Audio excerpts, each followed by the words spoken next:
और भगवत भक्ति के हिसाब से या कृष्ण भावनामृत के हिसाब से जो व्यक्ति निद्रा तथा अज्ञान दोनों पर ही विजय पा लेता है वह व्यक्ति ही समाधि को प्राप्त होता है। कि जो चिड़िया की आंख बीचने से पहले पेड़ के पत्ते तथा डाली तक को नहीं देखता, आज तुम इस महायुद्ध में क्या देखना चाहते हो?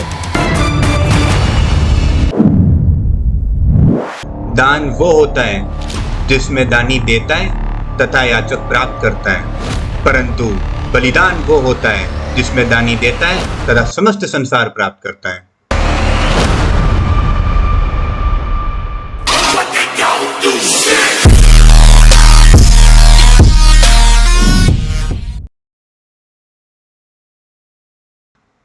तो अब मैं यहाँ पर 3 श्लोक एक साथ लेने वाला हूँ, जिनको साथ में ही अगर समझा जाए तो आई थिंक बेटर होगा। संजय उवाच एव मुक्तो ऋषिकेशो गुडाकेशेन भारत सेनयोर्वयोर्मध्ये स्थापित्वा रथोत्तम। संजय ने कहा, हे भारतवंशी धृतराष्ट्र, निद्रा पर विजय पाने वाले अर्जुन द्वारा इस प्रकार के वचन बोले जाने पर तब भगवान ने उस भव्य रथ को दोनों सेनाओं के बीच में लाकर खड़ा कर दिया। भीष्म द्रोण प्रमुखतः सर्वेशा च मेक्षिताम उवाच पार्थ पश्येतान संवेतारुण कुरुन्निते। भीष्म द्रोण तथा अन्य सभी राजाओं की उपस्थिति में भगवान श्री कृष्ण ने कहा, हे पार्थ, यहाँ पर एकत्र समस्त कुरुओं को देखो।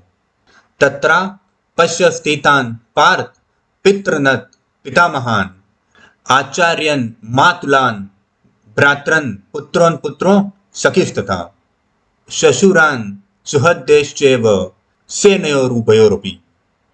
अर्जुन ने वहां खड़ी दोनों सेनाओं के बीच अपने पिता तुल्य चाचा ताऊओं पितामह गुरुमाओं भाइयों चचेरे भाइयों पुत्रों भतीजों मित्र असुर और शुभ चिंतकों को भी देखा। यहाँ पर 24वें श्लोक के अंदर अर्जुन को गुडाकेशन कहा गया है। गुडाकेशन का अर्थ होता है कि जिसने निद्रा पर विजय पा ली हो। अर्जुन कृष्ण भगवान का मित्र होने के साथ साथ उनका भक्त भी था। चूंकि यहाँ पर निद्रा का मतलब अज्ञान भी हो सकता है, तो भगवान की शरण में रहकर अर्जुन ने अपनी निद्रा के साथ साथ उसने अज्ञान पर भी विजय पा ली थी। और भगवत भक्ति के हिसाब से या कृष्ण भावनामृत के हिसाब से जो व्यक्ति निद्रा तथा अज्ञान दोनों पर ही विजय पा लेता है वह व्यक्ति ही समाधि को प्राप्त होता है। अर्थात जो व्यक्ति निद्रा तथा अज्ञान पर विजय पा ले उसे ही समाधि कहते हैं। अब यहाँ पर 24वें श्लोक की अंतिम लाइन को अब अगर आप ध्यान से पढ़ोगे तो उसमें यह लिखा हुआ है कि कृष्ण भगवान ने रथ को उत्तम प्रकार से दोनों सेनाओं के मध्य में स्थापित कर दिया। अर्थात आप यहाँ पर थोड़ा सा अगर समझने का प्रयास करेंगे तो भगवान ने यहाँ पर जो है वो थोड़ी सी चालाकी करने का प्रयास किया है। आप देखेंगे कि भगवान कितने चालाक हैं। जब अर्जुन ने कहा कि हे पार्थ, मेरा रथ दोनों सेनाओं के मध्य में स्थापित कीजिए, तब भगवान यह समझ चुके थे कि अर्जुन का जो मन है वह युद्ध के विचार से विचलित हो रहा है।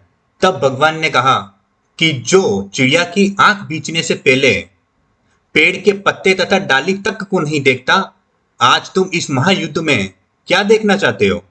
तब अर्जुन ने कहा कि मैं कौरव सेना का परीक्षण करना चाहता हूं तथा अपनी सेना का निरीक्षण भी करना चाहता हूं। मैं ये जानना चाहता हूं माधव कि किसकी मृत्यु से धर्म की स्थापना होगी तथा किसकी मृत्यु से मुझे अधर्म का अनुभव होगा।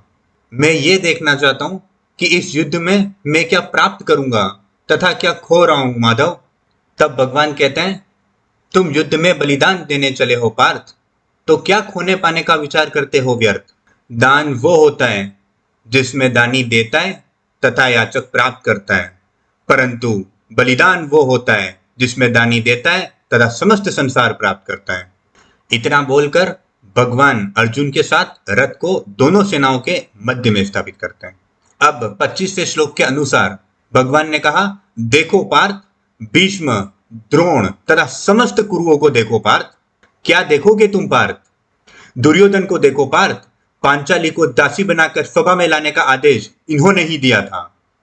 अपने मामाश्री को भी देखो पार्थ और याद करो कि किस तरह से उन्होंने तुम्हारे 5 भ्राता तथा माता को वाणाव्रत में जलाकर भस्म करने का प्रपंच रचा था। महामहिम और गुरु द्रोण को भी देखो पार्थ कि किस तरह मौन रहकर उन्होंने द्रौपदी का अपमान होने दिया। अब अश्वत्थामा तथा कर्ण को भी देखो पार्थ, इन्होंने पांचाली के लिए किस प्रकार के अपशब्द कहे थे। 5 पति के साथ संबंध रखने वाली स्त्री वैश्या होती है ऐसी स्त्री, इस प्रकार के शब्द कहे थे पार्थ। इतना सब बताकर भगवान अर्जुन से कहते हैं कि ये सब देखकर तुम्हारा मन प्रतिशोध के लिए नहीं तड़पता? क्या अब ये युद्ध तुम्हें अनिवार्य नहीं लगता? तब अर्जुन कहते हैं कि हाँ माधव, ये युद्ध अनिवार्य है। तब भगवान कहते हैं एक बार पुनः गुरु द्रोण तथा भीष्म पितामह पर विचार करो कि किस प्रकार तुम्हारे पिता पांडु के जाने के बाद उन्होंने तुम्हें पिता का स्नेह दिया। अपने गुरु को याद करो पार्थ, किस प्रकार उन्होंने तुम्हें इस विश्व का सर्वश्रेष्ठ धनुर्धर बनाने का प्रण लिया। याद करो किस प्रकार उन्होंने एकलव्य का अंगूठा मांगकर अधर्म तक किया था। उसका अंगूठा मांगकर इस समस्त विश्व में तुम्हें सबसे श्रेष्ठ धनुर्धर बनाने का प्रण गुरु द्रोण ने लेकर सबसे बड़ा अधर्म किया। क्या ये उन्होंने तुम्हारे लिए नहीं किया पार्थ? अब भगवान उसे अपने पक्ष की ओर संकेत करते हुए कहते हैं, अपने ज्येष्ठ भ्राता युधिष्ठिर को देखो पार्थ, अपने धर्म के निर्वहन के लिए उन्होंने मामाची द्वारा रचित छल पूर्वक क्रीड़ा में सम्मिलित होकर अधर्म नहीं किया। जिस प्रकार दुशासन ने अपने ज्येष्ठ भ्राता दुर्योधन के कहने पर पांचाली को केश पकड़कर सभा में लेकर आए और उसका अपमान किया, उसी प्रकार तुमने भी तो अपने ज्येष्ठ भ्राता का आदेश मानकर पांचाली का अपमान होने दिया। क्या यह अधर्म नहीं था पार्थ? देखो पार्थ, और क्या देखना चाहते हो? देखो पार्थ, अपने भ्राताओं को देखो, अपनी संतानों को देखो, इसमें से कई इस युद्ध में मारे जाएंगे। क्या यह सब देखकर तुम्हारा मन निर्बल नहीं होता? क्या अब भी तुम्हें यह युद्ध अनिवार्य लगता है पार्थ? तथा इस प्रकार के वचनों को सुन करके अर्जुन का जो हृदय है वे करुणा से अभिभूत हो जाता है। अब भगवान का उद्देश्य तो अर्जुन के थ्रू हम सभी को गीता का ज्ञान प्रदान करना था, जिससे कि भविष्य में किसी को भी किसी भी प्रकार की सहायता की आवश्यकता हो तो वो इस परम ज्ञान से अपने सभी प्रश्नों के उत्तर प्राप्त कर सके। अब भगवान हर समय हर किसी के लिए तो प्रकट नहीं हो सकते, तो जब अर्जुन ने भगवान कृष्ण से कहा कि हे माधव, मेरा रथ दोनों सेनाओं के मध्य में ले चले, तब भगवान ने उस रथ को दोनों सेनाओं के मध्य में इतनी चतुरता के साथ सुव्यवस्थित किया जिससे अर्जुन सारे योद्धा तथा अपने रिश्तेदारों को उत्तम प्रकार से देख सके, तथा भगवान एक ऐसा एनवायरनमेंट क्रिएट कर सके जिससे कि अर्जुन का जो मन है वो करुणा से भर जाए तथा भगवान अपनी भगवत गीता चालू कर सके। तो यही था तीनों श्लोकों का आशय। आई होप मैं आपको अच्छी तरीके से समझा पाया हूं।